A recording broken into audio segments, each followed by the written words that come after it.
ಮೂಡಾ ಪ್ರಕರಣದಲ್ಲಿ ಮುಖ್ಯಮಂತ್ರಿಗಳಿಗೆ ಇವತ್ತಿನ ಮಟ್ಟಿಗಾದರೂ ಸಂಕಷ್ಟ ಎದುರಾಗಿದೆ. ಬಹು ಜನರು ಬೆಳಗ್ಗೆಯಿಂದ ಬರುತ್ತಿರುವ ಸುದ್ದಿಗಳನ್ನು ನೋಡಿ ಮುಖ್ಯಮಂತ್ರಿಗಳಿಗೆ ಇನ್ನು ಮುಂದೇನು ಅಂತ ಕೇಳಿರಬಹುದು. ಹಿನ್ನಡೆಯೋ? ಹೌದು, ಇವತ್ತಿಗೆ ಹಿನ್ನಡೆ. ಇದು ಮುಗಿದು ಹೋಯಿತೋ? ಇಲ್ಲ, ಮುಗಿದಿಲ್ಲ. ಕಾರಣ ಅಂತಿಮ ಇತ್ಯರ್ಥವಾಗಲು ಇನ್ನೂ ಒಂದಿಷ್ಟು ಸಮಯ ಇದೆ ಯಾವುದೇ ಕಡೆಗೆ. ಹಾಗಾಗಿ ಆದರೆ ಇವತ್ತಿನ ಈ ಹಿನ್ನಡೆ ಏನಿರಬಹುದು ಎಂಬುದನ್ನು ನೋಡೋಣ. ರಾಜ್ಯ ರಾಜಕೀಯದಲ್ಲಿ ಬಿರುಗಾಳಿಯನ್ನು ಎಬ್ಬಿಸಿದ ಮೈಸೂರಿನ ಮೂಡಾ ಪ್ರಕರಣದಲ್ಲಿ ಮುಖ್ಯಮಂತ್ರಿಗಳಿಗೆ ಒಂದು ರೀತಿಯ ಶಾಕ್ ಅಥವಾ ಅವರು ನಿರೀಕ್ಷೆ ಮಾಡದ ರೀತಿಯಲ್ಲಿ ತೀರ್ಪು. ಗವರ್ನರ್ ಅವರು ಮುಖ್ಯಮಂತ್ರಿಗಳ ಪ್ರಾಸಿಕ್ಯೂಷನ್ಗೆ ಅನುಮತಿಯನ್ನು ಕೊಟ್ಟಿದ್ದನ್ನು ಸಿದ್ದರಾಮಯ್ಯನವರು ರಾಜ್ಯ ಹೈಕೋರ್ಟಿನಲ್ಲಿ ಪ್ರಶ್ನೆ ಮಾಡಿದ್ದರು. ರಾಜ್ಯ ಹೈಕೋರ್ಟ್ ವಾದ ಪ್ರತಿವಾದವನ್ನು ಆಲಿಸಿದ ನಂತರ ನ್ಯಾಯಮೂರ್ತಿಗಳಾದ ಶ್ರೀ ನಾಗಪ್ರಸನ್ನ ಅವರು ತಮ್ಮ ಆದೇಶವನ್ನು ಕಾಯ್ದಿರಿಸಿದ್ದರು. ಇವತ್ತು ತಮ್ಮ ಆದೇಶವನ್ನು ಅವರು ಕೊಟ್ಟರು. ಮೂಡಾ ಸಂಬಂಧ ರಾಜ್ಯಪಾಲರು ತೆಗೆದುಕೊಂಡ ನಿರ್ಣಯವನ್ನು ನ್ಯಾಯಮೂರ್ತಿಗಳು ಸಮರ್ಥಿಸಿದರು ಮತ್ತು ಎತ್ತಿ ಹಿಡಿದರು. ಆ ಮೂಲಕ ಸಿದ್ದರಾಮಯ್ಯನವರು ದಾಖಲಿಸಿದ್ದ ಆ ಅರ್ಜಿಯನ್ನು ವಜಾ ಮಾಡಿದರು. ಈ ಪ್ರಕರಣದಲ್ಲಿ ಮುಖ್ಯಮಂತ್ರಿಗಳಿಗೆ ಇಲ್ಲಿಯವರೆಗೂ ರಕ್ಷಣೆ ಇತ್ತು ಮಧ್ಯಂತರವಾಗಿ. ಈಗ ಆ ರಕ್ಷಣೆ ಇಲ್ಲವಾಗಿದೆ. ಮೇಲ್ಮನವಿ ಸಲ್ಲಿಸುವವರೆಗೆ ಕೆಳಹಂತದ ನ್ಯಾಯಾಲಯ ನೀಡುವ ಆದೇಶಕ್ಕಾದರೂ ಮಧ್ಯಂತರ ತಡೆ ಕೊಡಬೇಕು ಅಂತ ಸಿಎಂ ವಕೀಲರು ಮಾಡಿದ ಮನವಿಯನ್ನು ನ್ಯಾಯಪೀಠ ಮಾನ್ಯ ನ್ಯಾಯಮೂರ್ತಿಗಳು ಒಪ್ಪಲಿಲ್ಲ, ಮಾನ್ಯ ಮಾಡಲಿಲ್ಲ. ಅಂದರೆ ಅರ್ಥ ನಾಳೆ ಬೆಳಿಗ್ಗೆ ಸಿದ್ದರಾಮಯ್ಯನವರ ಮೇಲೆ FIR ಅನ್ನು ಮಾಡಿಕೊಂಡು ಟಕಟಕ ಅಂತ ಅರೆಸ್ಟ್ ಮಾಡಿ ಕಟಕಟ ಅಂತ ಕರ್ಕೊಂಡು ಹೋಗ್ಬಿಡ್ತಾರೆ ಅಂತ ಏನಿಲ್ಲ. ಆ ರೀತಿ ಪ್ರಕರಣ ಇತ್ತೀಚೆಗೆ ಮಾಡಿರ್ಬೋದು ಸರ್ಕಾರದವರು ಕೆಲವರು, ಅದು ಬೇರೆ ವಿಚಾರ.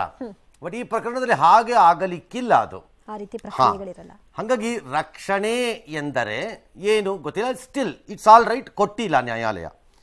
ಇದರ ಪರಿಣಾಮ ಏನಪ್ಪ? What next? ಜನಪ್ರತಿನಿಧಿಗಳ ನ್ಯಾಯಾಲಯದಲ್ಲಿ ಕೆಳಗಡೆ ಮೂಲ ದಾವೆ ಅಲ್ಲಿ ಕೂತ್ಕೊಂಡಿದೆ. ಹೋಗಿ ಈಗ 3 ಅರ್ಜಿದಾರರು ಯಾರೋ ಇದ್ದಂಗಿದೆ ಅಲ್ಲಿ. 3 ರಾಜ್ಯಪಾಲರ ಅನುಮತಿಯನ್ನ ಪಡ್ಕೊಂಡೇ ಅಲ್ಲಿ ಬಂದು ಕೂತಿದ್ದಾರೆ. ಈಗ ಅಲ್ಲಿ ರಾಜ್ಯಪಾಲರ ಅನುಮತಿ ಪಡೆದು ಬಂದು ಅವರಲ್ಲಿ ಕೂತು ಇವ್ರ ಮೇಲೆ ನಮಗೆ ಕ್ರಮ ತಗೊಳ್ಳೋಕೆ ಅನುಮತಿ ಕೊಡಿ, ಈಗ FIR ದಾಖಲಿಸಕ್ಕೆ ಅಂತ ಕೇಳಿದ್ದಾರೆ.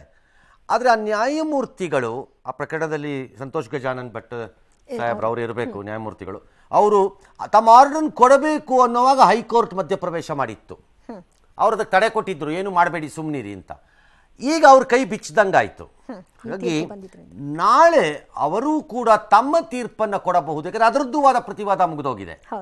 ಕೊಡಬಹುದು, ಗೊತ್ತಿಲ್ಲ, ಕೊಡಬೇಕು ಅಂತ ನಿಯಮ ಅಲ್ಲ ಅದು.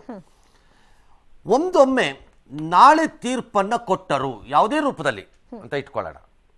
ಬೇರೆ ಇನ್ಯಾವ ರೂಪ ಇದೆಯೋ ಇಲ್ಲವೋ ನನಗೆ ಗೊತ್ತಿಲ್ಲ.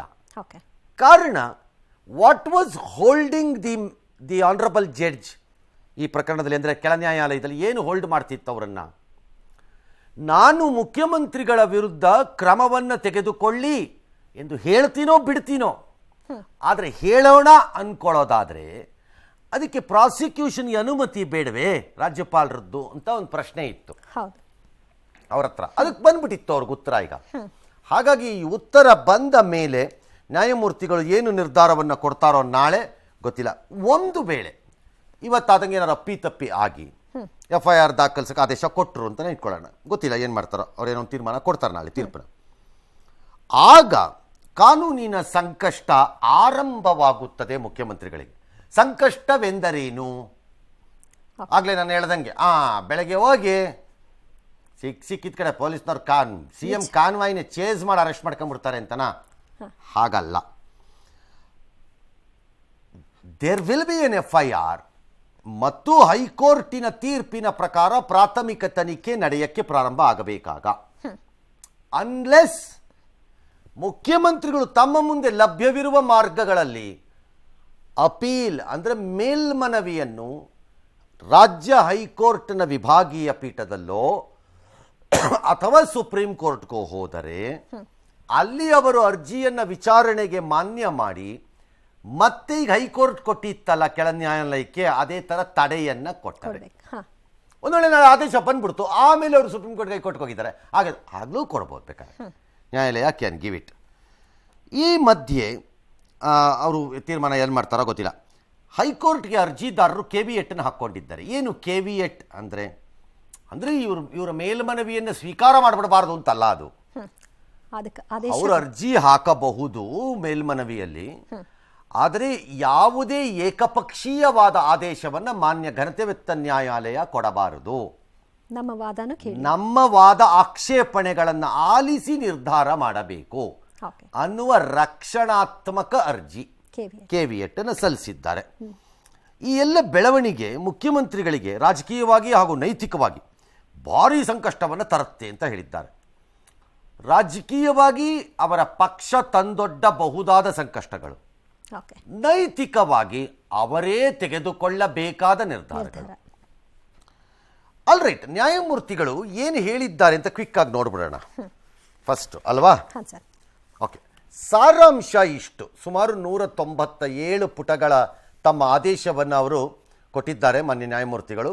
ಅದರ ಸಾರಾಂಶ ಹೀಗಿದೆ: ದೂರುದಾರರು ದೂರನ್ನು ದಾಖಲಿಸಿರುವುದು, ರಾಜ್ಯಪಾಲರಿಂದ ಅನುಮತಿ ಪಡೆದಿರುವುದು ಸಮರ್ಥನೀಯ.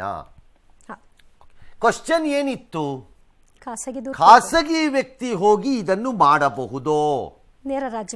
ರಾಜ್ಯಪಾಲರೊಬ್ಬರು ಖಾಸಗಿ ವ್ಯಕ್ತಿಗೆ ಈ ರೀತಿಯ ಅನುಮತಿಯನ್ನು ಅಥವಾ ಇಂತಹ ದೂರುಗಳನ್ನು ಪುರಸ್ಕರಿಸಬಹುದೋ ಅಂತ ಇತ್ತು. ಅದು ಹೈಕೋರ್ಟಿನ ಮಾನ್ಯ ನ್ಯಾಯಮೂರ್ತಿಗಳ ಈ ಪೀಠದಲ್ಲಿ ಹೌದು ಮಾಡಬಹುದು ಅಂತ ಇತ್ಯರ್ಥ ಆಗಿದೆ. ನಾಳೆ ಬೇರೆ ನ್ಯಾಯಾಲಯ ಏನಾದ್ರು ಮೇಲ್ಮನವಿಯಲ್ಲಿ ಬೇರೆ ತೀರ್ಪು ಕೊಟ್ಟರೆ ಗೊತ್ತಿಲ್ಲ, ಸದ್ಯಕ್ಕೆ ಹೇಳಿದೆ. ಈ ಪ್ರಕರಣದಲ್ಲಿ ಭ್ರಷ್ಟಾಚಾರ ನಿಗ್ರಹ ಕಾಯ್ದೆಯ ಸೆಕ್ಷನ್ 17A ಅಡಿಯಲ್ಲಿ ರಾಜ್ಯಪಾಲರ ಅನುಮತಿ ಕಡ್ಡಾಯ. ನಾನು ಈ ಪ್ರಶ್ನೆನ ಒಂದು 2-3 ಸರಿ ಕೇಳ್ತಾ ಇದ್ದೆ.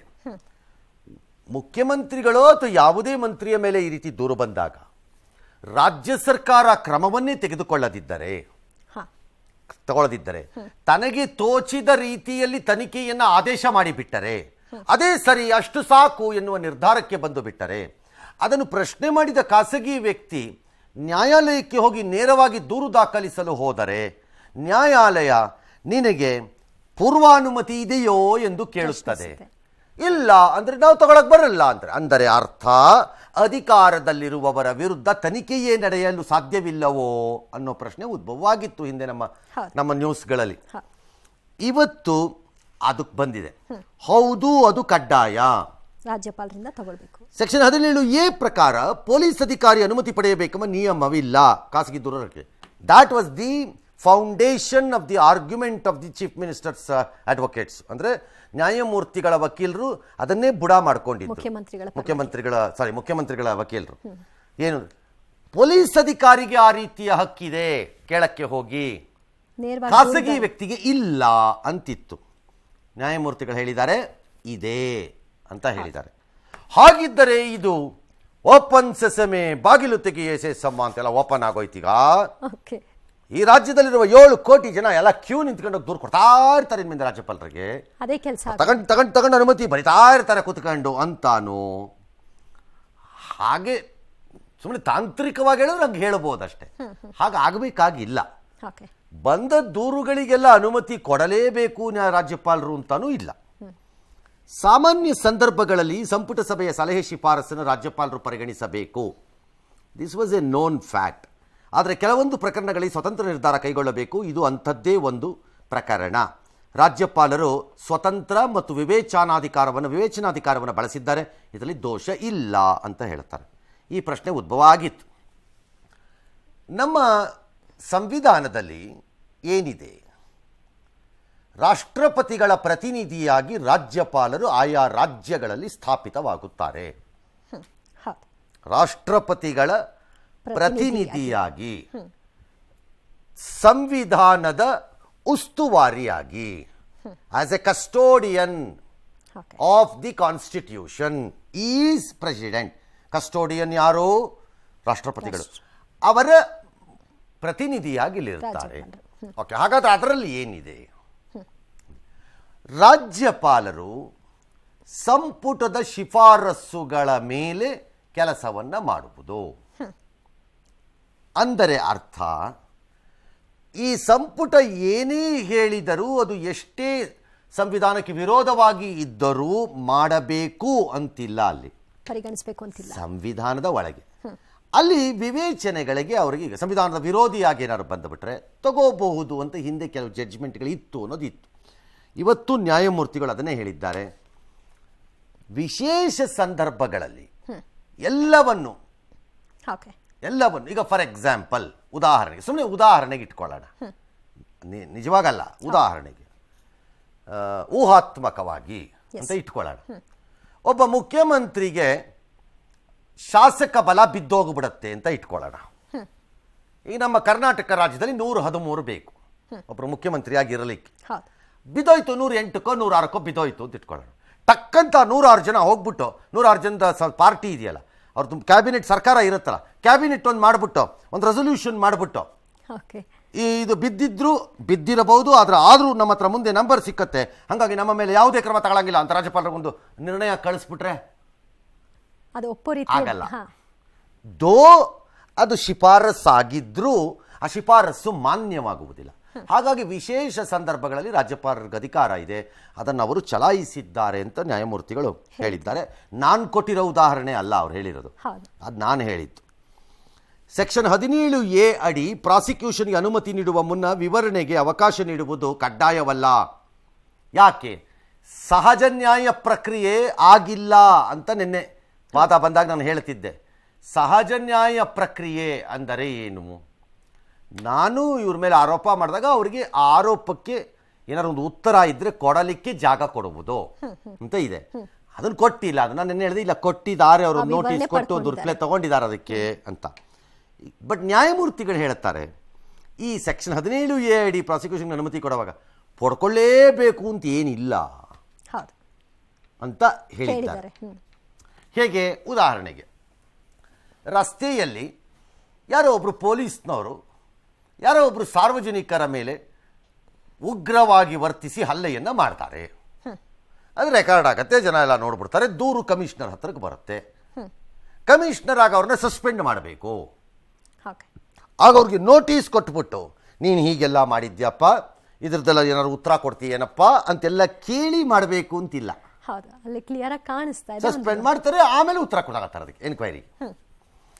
ರಾಜ್ಯಪಾಲರಿಗೆ ಪರಮಾಧಿಕಾರ ಇದೆ, ಅದು ಅವರಿಗೆ ಬಿಟ್ಟ ವಿಚಾರ. ರಾಜ್ಯಪಾಲರು ಈ ಪ್ರಕರಣದಲ್ಲಿ ತರಾತುರಿ ಅಥವಾ ಆತುರ ಮತ್ತು ಉಪೇಕ್ಷೆಯಿಂದ ಆದೇಶ ಹೊರಡಿಸಿದಂತೆ ಕಂಡು ಬರುತ್ತಿಲ್ಲ ಅಂತಾರೆ ಮಾನ್ಯ ನ್ಯಾಯಮೂರ್ತಿಗಳು. ಆದರೆ ನನ್ನ ಈ ಆದೇಶ ಮಾನ್ಯ ನ್ಯಾಯಮೂರ್ತಿಗಳು ಹೇಳೋದು PC ಆಕ್ಟ್ ಅಂದರೆ ಪ್ರಿವೆನ್ಷನ್ ಆಫ್ ಕರಪ್ಷನ್ ಆಕ್ಟ್, ಭ್ರಷ್ಟಾಚಾರ ನಿರೋಧ ಕಾಯ್ದೆ, ಅದರ ಸೆಕ್ಷನ್ ಒಳಗಡೆ 17A ಮಾತ್ರ ಸೀಮಿತವಾಗಿದೆ. ಈ ಆದೇಶ BNSS ಅಂದರೆ ಹೊಸ CRPC ಏನಿದೆ ಅದಕ್ಕೆ ಪ್ಯಾರಲಲ್ ಆಗಿ ಬಂದಿರೋ ಹೊಸ ಸಮಾನಾಂತರವಾಗಿ ಬಂದಿರೋ ಹೊಸ ಕಾಯ್ದೆ ಏನಿದೆ, ಇನ್ನು ಮುಂದೆ ನಾವು ಪ್ರಾಕ್ಟೀಸ್ ಮಾಡ್ಕೋಬೇಕು. ಇದನ್ನ CRPC IPC ಬಿಡಬೇಕು, ಇದಕ್ಕೆ ಬರಬೇಕು ನಾವಿನ್ನು. ಅದರ ಸೆಕ್ಷನ್ 218ಕ್ಕೆ ಅನ್ವಯ ಆಗಲ್ಲ ಅಂತ ಹೇಳ್ತಾರೆ. ಅದೇ ಸರ್ಕಾರ ಹಿಡ್ಕೊಂಡಿರೋದು. ಅಂದರೆ ಅರ್ಥ ಪ್ರಾಸಿಕ್ಯೂಷನ್ಗೆ ಅನುಮತಿ ಅಲ್ಲ, ತನಿಖೆಗೆ. ಅಳಿಯ ಅಲ್ಲ, ಮಗಳ ಗಂಡ. ಅರ್ಜಿಯಲ್ಲಿ ವಿವರಿಸಿರುವ ಅಂಶಗಳನ್ನು ಗಮನಿಸಿದರೆ ಇದು ನಿಸ್ಸಂದೇಹವಾಗಿ ತನಿಖೆಗೆ ಯೋಗ್ಯವಾದ ಪ್ರಕರಣ. ಈ ಪ್ರಶ್ನೆ ಉದ್ಭವ ಆಗಿತ್ತು. ಸಿದ್ದರಾಮಯ್ಯನವರನ್ನ ವಿರೋಧ ಮಾಡುವವರ ಬಳಿ ಇಷ್ಟು ದಾಖಲೆ ಇದೆ, ಸಿದ್ದರಾಮಯ್ಯನವರನ್ನ ಸಪೋರ್ಟ್ ಮಾಡೋರ ಹತ್ರನೂ ಇಷ್ಟು ದಾಖಲೆ ಇದೆ. ನಾನು ಅವತ್ತಿಂದ ಕೇಳ್ತಾ ಇದ್ದಿದ್ದು, ಎರಡೂ ದಾಖಲೆ ಸರಿ ಎಂದು ಇಬ್ಬರೂ ಹೇಳುತ್ತಿರುತ್ತಾರೆ. ಇವರಿಬ್ಬರಲ್ಲಿ ಯಾರು ಸರಿ ಎಂದು ಹೇಳುವವರು ಯಾರು ಅನ್ನೋ ಪ್ರಶ್ನೆ ಇತ್ತು. ತನಿಖೆ ಯಾರು ಮಾಡೋದು, ಯಾರು ಅನ್ನೋದೊಂದಿತ್ತು. ಯಾವುದೋ ಒಂದು ರೂಪದಲ್ಲಿ ಅದು ಸರ್ಕಾರ ಹೇಳಿದ್ದು ಅದಕ್ಕೊಂದು ನ್ಯಾಯಾಂಗ ತನಿಖೆ ಮಾಡಿದೀವಿ ಅಧಿಕಾರಿಗಳ ಕೈಲಿ ಅಂತ. ಅದಕ್ಕೆ ಆ ಕಡೆಯವರು ಒಪ್ಪಲ್ಲ, ಅದು ಮೋಸ, ಅದು ಮಾಡಲ್ಲ, ಒಪ್ಪಲ್ಲ, ಪಕ್ಷಾತೀತವಾಗಿ ಆಗಲ್ಲ. ಇವ್ರು ಹೇಳಿದ್ರೆ ಅದಕ್ಕೆ ನ್ಯಾಯಾಲಯಕ್ಕೆ ಹೋಗ್ಬೇಕು. ನ್ಯಾಯಾಲಯಕ್ಕೆ ಹೋಗುವಂಥದ್ದು ಏನೂ ಇಲ್ಲ, ಅಲ್ಲಿ ನಾನೇನು ಮಾಡಿಲ್ಲ, ಅಲ್ಲಿ ನಂದೇನು ಸಂಬಂಧ ಇಲ್ಲ, ಅದು ಹಾಗಾಗಿ ಇಲ್ಲಿ ಮಾಡಿಸ್ತಾ ಇದ್ದೀನಿ ಅಷ್ಟೇ, ನಂದೇನಿದೆ ಅದರಲ್ಲಿ ಅಂತ ಅವರು. ಅಲ್ಟಿಮೇಟ್ಲಿ ಯಾರೊಬ್ಬರದಕ್ಕೊಂದು ತೀರ್ಪು ಕೊಡಬೇಕಲ್ಲ ಯಜಮಾನರಾಗಿ. ಆ ಯಜಮಾನಿಕೆಯ ತೀರ್ಪು ಇವತ್ತು ಬಂತು ಹೈಕೋರ್ಟ್ನಲ್ಲಿ. ಅವ್ರು ಹೇಳ್ತಾರೆ ಇದು ಯೋಗ್ಯವಾದ ಪ್ರಕರಣ, ಫಲಾನುಭವಿ ಹೊರಗಿನವರಲ್ಲ, ಬದಲಾಗಿ ಅರ್ಜಿದಾರರ ಪತ್ನಿ. ಅವರೇನು ಮುಖ್ಯಮಂತ್ರಿಗಳ ಹೆಸರನ್ನು ಬರೆದಿಲ್ಲ. ಅರ್ಜಿದಾರರು ಅಂದರೆ ಈ ಪ್ರಕರಣದಲ್ಲಿ ಪತ್ನಿ ಅಂದರೆ ಯಾರು? ಮಾನ್ಯ ಸಿದ್ದರಾಮಯ್ಯ ಅವರು ವಾಸ್ತವ ಸಂಗತಿ, ಹಾಗಾಗಿ ತನಿಖೆಗೆ ಯೋಗ್ಯ ಅಂತ ಹೇಳಿ ನ್ಯಾಯಮೂರ್ತಿಗಳು ಸೈನ್ ಹಾಕಿ ಕೊಟ್ಟಿದ್ದಾರೆ. ಸರ್, ಈಗ ಕೋರ್ಟ್ ತನಿಖೆ ಆಗಬೇಕು ಅಂತ ಹೇಳಿದೆ, ಬಟ್ ಈಗ ಯಾರು ತನಿಖೆ ಮಾಡ್ತಾರೆ ಅನ್ನೋದನ್ನ ಹೇಳೋದು ಯಾರು ಸರ್? ನಾಳೆ ಈ ಪ್ರಕರಣ ಹೇಗೆ ಹೋಗುತ್ತೆ ಅಂದರೆ ನಾಳೆ ಮಾನ್ಯ ನ್ಯಾಯಮೂರ್ತಿಗಳು ತಮ್ಮ ತೀರ್ಪನ್ನು ಕೊಡ್ತಾರೋ, ಯಾರಿಗೆ ಅದನ್ನೇ ಮೂಲ ದಾವೆ ಹಿಡ್ಕೊಂಡು ಕೂತಿದ್ದಾರೋ ಅವ್ರು ತಮ್ಮ ತೀರ್ಪು ಕೊಡ್ತಾರೆ. ಅಲ್ಲಿ ಡೈರೆಕ್ಷನ್ನು ಪರ್ಮಿಷನ್ ಕೊಟ್ಟಾಗ ಆಲ್ ರೈಟ್ ಪ್ರೊಸೀಡ್ ವಿತ್ ಕೇಸಲ್ಲಿ ಹಾಗಾರೆ ಅಂದರೆ PCR ಆಗಬೇಕೀಗ ಅದು, ಯಾಕಂದರೆ PCR ಲೆವೆಲಲ್ಲೇ ಇದೆ. ಆಗ ಅವ್ರು ಏನಾದರೂ ಅದನ್ನು ಲೋಕಾಯುಕ್ತ ತನಿಖೆ ಕಡೆಗೆ ಹೋಗಿ ಲೋಕಾಯುಕ್ತಕ್ಕೆ ದೂರು ಕೊಡಬೇಕು ಅಂತಾಗತ್ತೋ, ಅಥವಾ ನಾರ್ಮಲ್ ಪೊಲೀಸ್ ಸ್ಟೇಷನ್ ಪ್ರಕಾರದಲ್ಲೇ ಒಂದು ದೂರು ದಾಖಲಾಗಿ FIR ಆಗಬೇಕು ಅಂತಾಗತ್ತೋ, will have to be seen ನಾಳೆ. ಅದು ಎರಡು ಬಿಟ್ಟು ಇನ್ಯಾವ ಮಾರ್ಗವೂ ಇಲ್ಲ. ಈಗ ಲೋಕಾಯುಕ್ತ ಕೊಟ್ರೆ ಅದ್ರ ಪ್ರಭಾವ ಬೀರ್ಬೋದು, ಹಾಗಾಗಿ CBI ಕೊಡಿ ಅನ್ನೋದು ಅದಾಮೇಲಿನ ಪ್ರಶ್ನೆ. ಫಸ್ಟ್ ಬರಬೇಕು, ಬರಕ್ ಮೊದಲು ನಾನು ಹೇಳಕ್ ಬರಲ್ಲ. ಲೋಕಾಯುಕ್ತ ಕೊಟ್ರೆ ಲೋಕಾಯುಕ್ತದ ಮೇಲೆ ಪ್ರಭಾವ ಬೀಳ್ತಾರೆ CM ಅಂತ ಹೇಳಕ್ ಬರಲ್ಲ ಅದರಲ್ಲಿ, ಯಾಕಂದ್ರೆ ಹಂಗೆ ಹೇಳಕ್ಕಾಗಲ್ಲ. ನೀವು ಅವಾಗ ಲೋಕಾಯುಕ್ತರ ಮೇಲೆ ಅನುಮಾನವನ್ನು ವ್ಯಕ್ತಪಡಿಸಿದಂಗಾಗತ್ತೆ. ಬಟ್ ಅಲ್ಲಿಗೊಂದು ಪಾಯಿಂಟ್ಗೆ ಬರೋಣ ಬೇಕಾದ್ರೆ. ನೀವು ಪ್ರಶ್ನೆ ಕೇಳಿಬಿಟ್ಟಿರೋದ್ರಿಂದ ಕ್ವಿಕ್ ಆಗಿ ಹೇಳ್ಬಿಡೋಣ ಬೇಕಾದ್ರೆ. ನಾಳೆ ಯಾರು ಮಾಡ್ತಾರೆ ಅನ್ನೋದು ಇತ್ಯರ್ಥ ಆಗುತ್ತೆ. ಪ್ರಾಬ್ಲಮ್ ಇರೋದು ಇವಾಗ ಇಲ್ಲಿ ನಾಳೆ ನನಗಿರೋ ಪ್ರಾಬ್ಲಮ್, ಅವ್ರು ಮಾಡಿದಾರೋ ಬಿಟ್ಟಿದಾರೋ ಅದು ಬೇರೆ ವಿಚಾರ. ನನಗೆ ಈ ಕ್ಷಣಕ್ಕೂ ಅವ್ರದ್ದು ದಾಖಲೆ ಅಂತೇನು ಇಲ್ವಲ್ಲ ಇಲ್ಲಿ. ನ್ಯಾಯಾಲಯ ಹೇಳಿರೋದು ಅರ್ಜಿದಾರರು ಅವರ ಪತ್ನಿ ಅಂತಷ್ಟೇ, ಅಷ್ಟೇ ಹೇಳಿರೋದೀಗ. ತನಿಖೆಯಲ್ಲಿ ಏನು ಬೇಕಾರೋ ಆಗ್ಬೋದು, ಪ್ರಶ್ನೆ ಬೇರೆ. ನನ್ನ ಪ್ರಾಬ್ಲಮ್ ಏನೀಗ, ಭಾಳ ಜನ ಕೇಳ್ತಾರೆ ಈ ಪ್ರಶ್ನೆನ. ಮುಖ್ಯಮಂತ್ರಿಗಳು ಇವತ್ತೇನು ಹೇಳ್ತಾರೆ, ಇವತ್ತು ಇದು ಪ್ರಾಸಿಕ್ಯೂಷನ್ಗಲ್ಲ, ತನಿಖೆಗೆ. ಪ್ರಾಸಿಕ್ಯೂಷನ್ ಅಂದರೆ ಏನು? ಪ್ರಾಸಿಕ್ಯೂಷನ್ಗೆ ಅನುಮತಿ ಎಂದರೆ ವಿಚಾರಣೆ ಪ್ರಾರಂಭವಾಗೋದಕ್ಕೆ ಕೊಡ್ತಿರುವ ಪೂರ್ವಾನುಮತಿ. ಅಂದ ಮಾತ್ರಕ್ಕೆ ಅವ್ರನ್ನ ಏನೋ ಮಾಡಿಬಿಡ್ತಾರೆ ಅಂತಲ್ಲ, ಮಾಡಬಾರ್ದು ಅಂತಾನೂ ಅಲ್ಲ.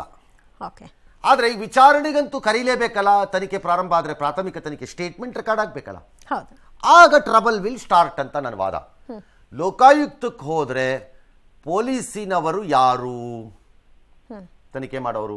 DSPನೋ SPನೋ IG ರ್ಯಾಂಕ್. ಅವ್ರು ರಿಪೋರ್ಟ್ ಮಾಡ್ಕೊಳ್ಳೋದು ಯಾರಿಗೆ? ಮುಖ್ಯಮಂತ್ರಿಗಳಲ್ಲ, or home minister comes under the chief minister. ಹೇಗೆ ಸಾಧ್ಯ ಅದು ಆ ರೀತಿಯ ತನಿಖೆ ಅನ್ನೋ ಪ್ರಶ್ನೆ ಉದ್ಭವ ಮಾಡ್ತಾರೆ. ಅವ್ರ ವಿರುದ್ಧನೇ ಆರೋಪ ಇರೋದ್ರಿಂದ ಪೊಲೀಸ್ ಸ್ಟೇಷನ್ಗೆ ಹೋದ್ರಂತೂ ಈ ಪ್ರಶ್ನೆ ಕೇಳ್ತಾರೆ. ಅವ್ರು ಪೊಲೀಸ್ನವ್ರನ್ನ ಕರ್ಕೊಂಡ್ಬಂದು ಅವ್ರ ಕೈಲಿ ಬರ್ಸ್ಬಿಡ್ತಾರೆ ಇವರು ಅಂತಂದ್ಬಿಟ್ಟು ಸ್ಟಾರ್ಟ್ ಮಾಡ್ತಾರೆ. ಆಗ ನೀವು ಹೇಳದಂಗೆ ಬೇರೆದಕ್ಕೆ ಹೋಗ್ಬೇಕಿದು ಅನ್ನೋ ಪ್ರಶ್ನೆ ಬರುತ್ತೆ, ಅದೆಲ್ಲ ಉತ್ತರ ಬರ್ಬೋದು. ಅಥವಾ ಇನ್ಯಾವುದಾದ್ರೂ ತನಿಖಾ ಸಂಸ್ಥೆಗಳು ಒಳಪ್ರವೇಶ ಮಾಡಲು ಪ್ರಯತ್ನಗಳನ್ನು ಮಾಡಬಹುದು, ಗೊತ್ತಿಲ್ಲ, ವಿ ಹ್ಯಾವ್ ನೋ ಐಡಿಯಾ. ಆದರೆ ಭಾಳ ಜನಕ್ಕೆ ಇದೊಂದು ಪ್ರಶ್ನೆ ಬಂದಿರುತ್ತೆ. ಮುಖ್ಯಮಂತ್ರಿಗಳು ಇವತ್ತು ಪ್ರತಿಕ್ರಿಯೆಯಲ್ಲಿ ಏನು ಹೇಳ್ತಾರೆ, ನಾವು ಇದಕ್ಕೆಲ್ಲ ಹೆದರ್ಕೊಳ್ಳಲ್ಲ, ಈ ಥರದ ಪಿತೂರಿಗಳು ಇದಕ್ಕೆಲ್ಲ ನಾವು ಎದುರಿಸ್ತೀವಿ, ಕಾಂಗ್ರೆಸ್ BJP ಮತ್ತು JDS ಯಾವ ತನಿಖೆ ಬೇಕಾದ್ರೂ ಮಾಡ್ಕೊಳ್ಳಿ, ನಾವೇನು ಹೆದರ್ಕೊಳ್ಳಲ್ಲ ಅಂತ. ಇವತ್ತು ಬಂದಿರೋ ಆದೇಶ ಏನು? ಪ್ರಾಥಮಿಕ ತನಿಖೆ. ಸರ್ಕಾರದ ಪ್ರಕಾರ ಪ್ರಾಸಿಕ್ಯೂಷನ್ ಅಂದ್ರೆ ಬೇರೆ ಏನೋ ಅಲ್ವಲ್ಲ, ಪ್ರಾಥಮಿಕ ತನಿಖೆ ಅಷ್ಟೇ ತಾನೆ. ಯಾವ ತನಿಖೆಗೂ ಹೆದರ್ಕೊಳ್ಳಲ್ಲ ಅಂದಮೇಲೆ ಪ್ರಾಥಮಿಕ ತನಿಖೆ ನಡೀಲಿ ಅಂತ ಬಿಟ್ಬಿಡ್ಲಿ, ಅದನ್ನು ಬೇಡ ಅಂತ ಹೇಳ್ಬಿಟ್ಟು ಅಪೀಲ್ ಯಾಕೆ ಹೋಗ್ಬೇಕು ಅಂತ ಕೆಲವರು ಕೇಳ್ಬೋದು. ಅಪೀಲ್ ಯಾಕೆ ಹೋಗ್ಬೇಕು? ಅವರೇ ಹೇಳ್ತಾರಲ್ಲ, ನಾ ಯಾವ ತನಿಖೆಗೆ ಬೇಕಾದ್ರೂ ರೆಡಿ ಅಂತ. ಯಾಕೆ ಅಂದರೆ ಸಿದ್ದರಾಮಯ್ಯನವ್ರಿಗೆ ಮತ್ತು ಅವರ ವಕೀಲರ ವೃಂದಕ್ಕೆ ಗೊತ್ತಿರುತ್ತೆ ಇದರಿಂದ ಆಗೋ ಕಾಂಪ್ಲಿಕೇಶನ್ಸ್ ಏನು ನಾಳೆ ಅನ್ನೋದು. ಅದಕ್ಕೆ ಅಪೀಲ್ ಹೋಗ್ತಾರೆ. ಎಸ್. ಇನ್ನು ಹೈಕೋರ್ಟ್ ತೀರ್ಪು ತಮ್ಮ ವಿರುದ್ಧವಾಗಿ ಬಂದ ಕಾರಣ ಸಿಎಂ ಸಿದ್ದರಾಮಯ್ಯಗೆ ಕಾನೂನು ಹೋರಾಟದ ಜೊತೆಗೆ ರಾಜಕೀಯವಾಗಿಯೂ ಕೂಡ ಹೋರಾಟ ನಡೆಸಬೇಕಾದಂತಹ ಅನಿವಾರ್ಯತೆ ಇದೆ. ಇನ್ನು ಸಿಎಂ ನಿವಾಸಕ್ಕೆ ಅವರ ಬೆಂಬಲಿಗ ಸಚಿವರು, ಶಾಸಕರು ಎಲ್ಲರೂ ಕೂಡ ಹೋದ್ರು, ಚರ್ಚೆ ನಡೆಸಿದ್ರು. ಹೈಕಮಾಂಡ್ ಕೂಡ ಕರೆ ಮಾಡಿ ಮಾಹಿತಿಯನ್ನ ಪಡ್ಕೊಂಡಿದೆ. ಇಷ್ಟೆಲ್ಲ ಬೆಳವಣಿಗೆ ನಡುವೆ ಸಿಎಂ ಹಲವು ಕಾರ್ಯಕ್ರಮಗಳಲ್ಲಿ ಪಾಲ್ಗೊಂಡಿದ್ರು. ಅಂದ ಹಾಗೆ ಮುಂದೆ ಕಾನೂನಾತ್ಮಕವಾಗಿ ರಾಜಕೀಯವಾಗಿ ಏನೆಲ್ಲ ಆಗಬಹುದು, ಯಾರ ನಡೆ ಏನಾಗಬಹುದು ನೋಡೋಣ. ಕ್ವಿಕ್ ಆಗಿ ನೋಡೋದಾದ್ರೆ, ಆಗಲೇ ಹೇಳ್ದಂಗೆ ನಾಳೆ ಜನಪ್ರತಿನಿಧಿಗಳ ನ್ಯಾಯಾಲಯ ತನ್ನ ಆದೇಶವನ್ನು ಪ್ರಕಟ ಮಾಡಬಹುದು ಯಾವುದೋ ಅರ್ಜಿ ಸಂಬಂಧದಲ್ಲಿ. ಆಗ ತನಿಖೆಯನ್ನು ಎದುರಿಸಲೇಬೇಕು ಮುಖ್ಯಮಂತ್ರಿಗಳು. ತನಿಖೆ ಎದುರಿಸುವಾಗ ಕಾನೂನು ಪ್ರಕಾರದಲ್ಲಿ ಅವರು ರಾಜೀನಾಮೆಯನ್ನು ಕೊಡಬೇಕು ಅಂತ ಎಲ್ಲೂ ಇಲ್ಲ. ಕೇಜ್ರಿವಾಲ್ ಜೈಲಿಗೆ ಹೋಗಿ ಕೂತ್ಕೊಂಡ್ರು ರಾಜೀನಾಮೆ ಕೊಡಲಿಲ್ಲ, ಆಮೇಲೆ ಬಂದು ಕೊಟ್ಟರು ಅವ್ರವ್ರದೇ ರೀಸನ್ಗೆ, ಅದು ಬೇರೆ ವಿಚಾರ. ಕೊಡಲೇಬೇಕು ಅಂತ ಎಲ್ಲೂ ನಿಯಮ ಇಲ್ಲ. ಆದರೆ ರಾಜಕೀಯವಾಗಿ ಯಡಿಯೂರಪ್ಪನವರು ಇದ್ದಾಗ ನೀವು ಕೇಳಲಿಲ್ವಾ ರಾಜೀನಾಮೆ ಅಂತಾನೋ, ಅಥವಾ ಇನ್ಯಾರೋ ಒಬ್ರು, ಅಲ್ರಿ ನಾಗೇಂದ್ರ ಅನ್ನೋ ಮಂತ್ರಿ ಮೇಲೆ FIR ಹೆಸರೇ ಇಲ್ಲ, ಅವ್ರದ್ದು ರಾಜೀನಾಮೆ ತಗೊಂಡ್ರಿ ನೀವು, ಈಗ ನೀವು ಯಾಕೆ ರಾಜೀನಾಮೆ ಕೊಡಲ್ಲ ಅಂತ ಈ ಥರದ ರಾಜಕೀಯ ಪ್ರಶ್ನೆಗಳು ಉದ್ಭವವಾಗಬಹುದೇ ಹೊರತು ಕೊಡಲೇಬೇಕು ಅಂತೇನಿಲ್ಲ. ಬಟ್ ತನಿಖೆಯನ್ನು ಎದುರಿಸಬೇಕು. ಸೆಷನ್ ಕೋರ್ಟ್ಸು ತಗೋಬೋದು, ಕಾಗ್ನಿಷನ್ಸು, ದೂರು ಕೊಡ್ಬೋದು, ನೋಟಿಸ್ ಕೊಡ್ಬೋದು, ಮಾಹಿತಿ ಕೋರಿ ತನಿಖೆ ಕರಿಬೋದು, ಅಥವಾ ಯಾರೋ ಸ್ಟೇಟ್ಮೆಂಟ್ ರೆಕಾರ್ಡ್ ಮಾಡ್ಬೋದು, ಡ್ಯಾಶ್ PCR ದಾಖಲಿಸೋದಕ್ಕೆ ಅಂದರೆ ಪ್ರೈವೇಟ್ ಕಂಪ್ಲೇಂಟನ್ನು ದಾಖಲಿಸೋದಕ್ಕೆ ತನಿಖಾ ಸಂಸ್ಥೆಗೆ ಸೂಚಿಸ್ಬೋದು, ನ್ಯಾಯಾಲಯ ಲೋಕಾಯುಕ್ತಕ್ಕೆ ಹೇಳ್ಬೋದು, ಅಥವಾ ಪೊಲೀಸ್ನವ್ರಿಗೆ ಹೇಳ್ತಾರೋ ಏನೋ. ಹಾಗಾದರೆ ಮೈಸೂರಲ್ಲ ಬೆಂಗಳೂರಲ್ಲ ಎಲ್ಲಿ ಅಂತ ತೀರ್ಮಾನ ಆಗಬೇಕು. ಹಾಗಾದರೆ ಮುಖ್ಯಮಂತ್ರಿಗಳು ಏನು ಮಾಡಬೇಕು, ಮಾಡ್ತಾರೆ, ಮಾಡಬೇಕು ಅಂತ ಹೇಳಕ್ಕೆ ನಾವು ಯಾರು, ಏನು ಮಾಡಬಹುದು, ಮಾಡ್ತಾರೆ. ರಾಜೀನಾಮೆ ನೀಡದೆ ತನಿಖೆ ಎದುರಿಸ್ಬೋದು. ನಾನು ಆಗಲೇ ಹೇಳಿದೆ, nothing debars him from continuing as a chief minister. ಏನು ಅವ್ರನ್ನ ಕಿತ್ತಾಕ್ಬಿಡಲ್ಲ ಯಾರು ಯಾಕೆ ನೀವು ರಾಜೀನಾಮೆ ಕೊಟ್ಟಾಚೆ ಬರ್ಬೇಕು ಮಾತಾಡ್ಬೇಕು ಫಸ್ಟ್ ಅಂತ ಎಲ್ಲೂ ಕಾನೂನಲ್ಲಿ ಇಲ್ಲ. ಅದು ಅವ್ರಿಗೆ ಬಿಟ್ಟದ ಆಯ್ಕೆ. ಹೈಕೋರ್ಟು, ವಿಭಾಗೀಯ ಪೀಠ ಅಥವಾ ಸುಪ್ರೀಂ ಕೋರ್ಟ್ಗೆ ಮೇಲ್ಮನವಿ, ಎರಡೂ ಆಯ್ಕೆ ಅವರ ಮುಂದಿದೆ. ಬಟ್ ಅವ್ರ ವಕೀಲರು ಏನು ಹೇಳ್ತಾರೋ, ಸುಪ್ರೀಂ ಕೋರ್ಟ್ಗೆ ಹೋಗ್ತಾರೋ ಹೈಕೋರ್ಟ್ಗೆ ಹೋಗ್ತಾರೋ ನನಗೆ ಗೊತ್ತಿಲ್ಲ. ನನಗನ್ಸೋದು ಈಗ ಮತ್ತೆ ವಿಭಾಗೀಯ ಪೀಠಕ್ಕೆ ಹೋದರೆ ವಿಭಾಗೀಯ ಪೀಠದ ಜಡ್ಜ್ಮೆಂಟ್ ಏನು ಬರುತ್ತೋ ನಮಗೆ ಗೊತ್ತಿಲ್ವಲ್ಲ. ಆಮೇಲೆ ಅಲ್ಲಿ ಏನಾದ್ರು ಬರಲಿ, ಒಂದು ವೇಳೆ ಹಿನ್ನಡೆ ಆಗಿಬಿಟ್ರೆ ಇನ್ನೊಂದು ಸರಿ ಇದನ್ನೇ ಹೇಳಿಸ್ಕೋಬೇಕು ಇವರು. ಒಂದು ಎರಡನೇದು, ವಿಭಾಗೀಯ ಪೀಠಕ್ಕೆ ಹೋದ್ರೂ ನಿಮ್ದು ಮನೋಸ್ಥಿತಿ ಹೇಗಿದೆ ಎಲ್ಲ ಕಡೆ, ಎರಡೂ ಕಡೆ ಅಂದರೆ ಏನೇ ಆದರೂ ಸುಪ್ರೀಂ ಕೋರ್ಟ್ಗೆ ಹೋಗೋ ಲಕ್ಷಣ ಇದೆ ನೀವಿಬ್ಬರದ್ದು ಮನೋಸ್ಥಿತಿ. ಹಾಗಾಗಿ ನೇರಕ್ಕೆ ಅಲ್ಲಿಗೆ ಹೋಗ್ಬಿಡೋದು ಬೆಟರು. ನನ್ನ ಅಭಿಪ್ರಾಯ ಇದು, ವಕೀಲರ ಅಭಿಪ್ರಾಯ ಅಲ್ಲ. ಆಮೇಲೆ ಅದು ಅವ್ರವ್ರ ಇಷ್ಟ, ಏನಾದ್ರು ಮಾಡ್ಕೊಳ್ಳಿ. ಕಾಂಗ್ರೆಸ್ ಹೈಕಮಾಂಡ್ ನಿರ್ಧಾರದವರೆಗೆ ಕಾಯುವುದು. ಈ ಕಾಂಗ್ರೆಸ್ ಹೈಕಮಾಂಡ್ ನನ್ನ ಪ್ರಕಾರ ಯಾವ ನಿರ್ಧಾರವನ್ನು ಈಗ ಮಾಡುವುದಿಲ್ಲ. ನನ್ನ ಪ್ರಕಾರ ಈಗ ಜಮ್ಮು ಕಾಶ್ಮೀರದ ಚುನಾವಣೆ ನಡೀತಾ ಇದೆ, ಹರಿಯಾಣ ಚುನಾವಣೆ ನಡೀತಾ ಇದೆ, ಮಹಾರಾಷ್ಟ್ರ ಚುನಾವಣೆ ಬರ್ತಾ ಇದೆ ಒಳಕ್ಕೆ. ಈ ಹಂತದಲ್ಲಿ ಇದನ್ನ ಒಂದು ಇಶ್ಯೂ ಆಗಿ ತೆಗೆದುಕೊಳ್ಳಕ್ಕೆ ಅವ್ರಿಗೆ ಜಾಗ ಕೊಡಕ್ಕೆ ಈಗ ಅವ್ರು ಮಾಡಲ್ಲ. ಅದಕ್ಕೆ ಅವ್ರು ಏನು ಮಾಡ್ತಾರೆ ಅಂದರೆ, ನನಗನ್ಸೋದು ಸುಪ್ರೀಂ ಕೋರ್ಟಿನ ಅಂತಿಮ ತೀರ್ಪಿನವರೆಗೆ ಬಂಡೆಯಂತೆ, ಡಿಕೆ ಅಲ್ಲ ಹೈಕಮಾಂಡ್, ಇದು ನಾರ್ತ್ ಇಂಡಿಯಾ ಬಂಡೆ, ಉತ್ತರ ದಿಲ್ಲಿ ಬಂಡೆ, ಇದು ಲೋಕಲ್ ಬಂಡೆ ಇಲ್ಲ, ಇಲ್ಲಿ ಬಂಡೆಯಂತೆ ನಿಲ್ಲತ್ತೆ. But after the supreme court judgement ಅದೇನೇ ಬರಲಿ, ಹೀಗೆ ಬಂದು ಸರಿ ಹಾಗೆ ಬಂದರು ಸರಿ, ಅದು ಅವ್ರವ್ರ ಅದಕ್ಕೆ ತಕ್ಕಂತೆ ತನ್ನ ನಿರ್ಧಾರಗಳನ್ನು ಕ್ಯಾಲ್ಕುಲೇಷನ್ ಪೊಲಿಟಿಕಲಿ ಸ್ಟಾರ್ಟ್ ಮಾಡುತ್ತೆ ಅಂತ ನಾನು ಅನ್ಕೊಂಡಿದ್ದೀನಿ.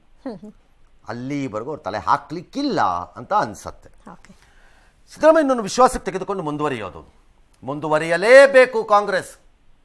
ಸಿದ್ದರಾಮಯ್ಯನವ್ರನ್ನು ವಿಶ್ವಾಸಕ್ಕೆ ತೆಗೆದುಕೊಳ್ಳದೆ ಮುಂದುವರಿತೀವಿ ಅಂದರೆ ಶಾರ್ಟ್ ಟರ್ಮಲ್ಲಿ ಏನೇ ಇಲ್ದಿದ್ರು ಲಾಂಗ್ ಟರ್ಮಲ್ಲಿ ಅದು ಸರಿಯಾದ ಹೊಡೆತ ಆಗುತ್ತೆ ಆಮೇಲೆ ಕಾಂಗ್ರೆಸ್ಗೆ. You can't ignore Siddaramaiah as a leader ಆಗಿ ಇಗ್ನೋರ್ ಮಾಡ್ಲಿಕ್ಕೆ ಬರಲ್ಲ. ಆಲ್ ರೈಟ್, ಮುಖ್ಯಮಂತ್ರಿಯಿಂದ ಇಳಿಸ್ತಾರೆ ಅಂತ ಇಟ್ಕೊಳ್ಳೋಣ ಸುಮ್ಮನೆ. ಅವ್ರು ತಿರುಗಿ ಬಿದ್ದು ಕೂತಾಗ ಸಮುದಾಯ ಅವರ ಜೊತೆಯೇ ನಿಲ್ಲುವುದಾಗಿ ಬಿಟ್ಟರೆ ಈ ರಾಜ್ಯದ 50-60 ಕ್ಷೇತ್ರದಲ್ಲಿ ಅದರ ಪ್ರಭಾವ ಇದೆ ಅನ್ನೋದನ್ನು ಕಾಂಗ್ರೆಸ್ ಯಾಕೆ ಮರೆಯುತ್ತೆ? ಅಧಿಕಾರವನ್ನು ಬಿಡ್ಬೋದು ಅವರು, ರಾಜಕಾರಣದ ಭಾಷಣ ಪ್ರವಾಸ ಬಿಡ್ತೀನಿ ಅಂತ ಅವರೆಲ್ಲೂ ಹೇಳಿಲ್ವಲ್ಲ, ಅದನ್ನ ಮಾಡ್ಕೊಂಡು ಓಡಾಡ್ಬೋದಲ್ಲ ಅವ್ರು ಆಗ್ಲೂ. ಹಾಗಾಗಿ ಅವ್ರ ವಿಶ್ವಾಸಕ್ಕೆ ತಗೊಂಡೇ ಮಾಡ್ತಾರೆ ಏನೇ ಮಾಡಿದ್ರು. ಸರಣಿ ಎಲೆಕ್ಷನ್ ಇರೋದ್ರಿಂದ ಮಾಡಲ್ಲ ಅಂದ್ಕೊಂಡಿದ್ದಾರೆ. ಡಿಸೆಂಬರ್ ಬಳಿಕ ಆಗತ್ತೆ ಅಂತ ಕೆಲವರು, ಡಿಸೆಂಬರ್ ಬಳಿಕವೋ ಮತ್ತೊಂದೋ ನಮಗೇನು ಗೊತ್ತು. ಸುಪ್ರೀಂ ಕೋರ್ಟಿನ ತೀರ್ಪಿನ ನಂತರ ಕರಿಯಾದ್ರೂ ಸರಿ ಬಿಳಿಯಾದ್ರೂ ಸರಿ ಅಲ್ಲಿವರೆಗೂ ವೇಟ್ ಮಾಡೋದು ಅಂತ ನನಗನ್ಸುತ್ತೆ.